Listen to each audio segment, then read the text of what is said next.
નમસ્કાર મિત્રો, સ્વાગત છે તમારું ખેડૂત સમાચાર ચેનલમાં।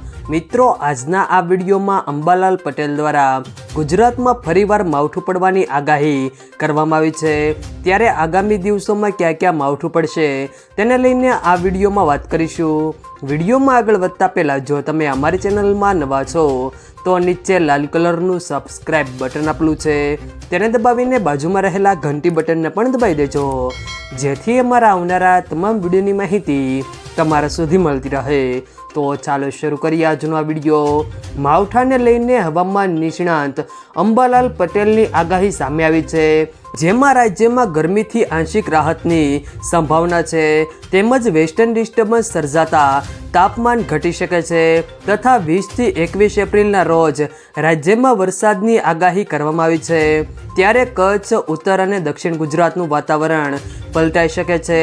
અમદાવાદ સહિત મધ્ય ગુજરાતમાં વાદળછાયું વાતાવરણ રહી શકે, તેમજ 27થી 29 એપ્રિલ સુધી રાજ્યમાં કાળઝાળ ગરમી પડશે તથા રાજ્યના મોટાભાગના શહેરોમાં તાપમાન 42 ડિગ્રી ઉપર નોંધાઈ શકે છે અને મે મહિનાની શરૂઆતમાં પણ આગ ઓગતી ગરમી પડશે।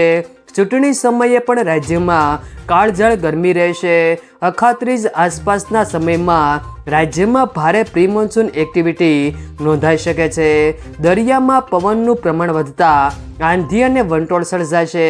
હળવું સાયક્લોન પણ સમુદ્રમાં બની શકે છે, તેમજ 20 મે બાદ રેકોર્ડ બ્રેક ગરમી પડવાની સંભાવના છે। રાજ્યમાં ગરમીનો પારો ઝડપથી ઉપર ચઢી રહ્યો છે, જેમાં વિવિધ શહેરોમાં તાપમાન 40 ડિગ્રીને પાર પહોંચ્યો છે, જ્યારે કેટલાક શહેરોમાં તાપમાન 43 ડિગ્રી સુધી પહોંચી રહ્યો છે। છેલ્લા અઠવાડિયામાં છૂટાછવાયા વરસાદ બાદ ફરી એકવાર ગરમીનો પારો ઉચકાયો છે। આ સાથે જ કચ્છ, ભાવનગર, પોરબંદર, જૂનાગઢ અને સોમનાથમાં હવામાન વિભાગ દ્વારા હીટવેવની આગાહી કરવામાં આવી છે। જો મિત્રો વિડીયો પસંદ આવે તો વિડીયોને લાઈક કરો, તમારા મિત્રો સાથે શેર કરો અને જો તમે અમારી ચેનલમાં નવા હો તો ચેનલને સબસ્ક્રાઈબ જરૂર કરજો, જેથી અમારા આવનારા તમામ વિડીયોની માહિતી તમારા સુધી મળતી રહે।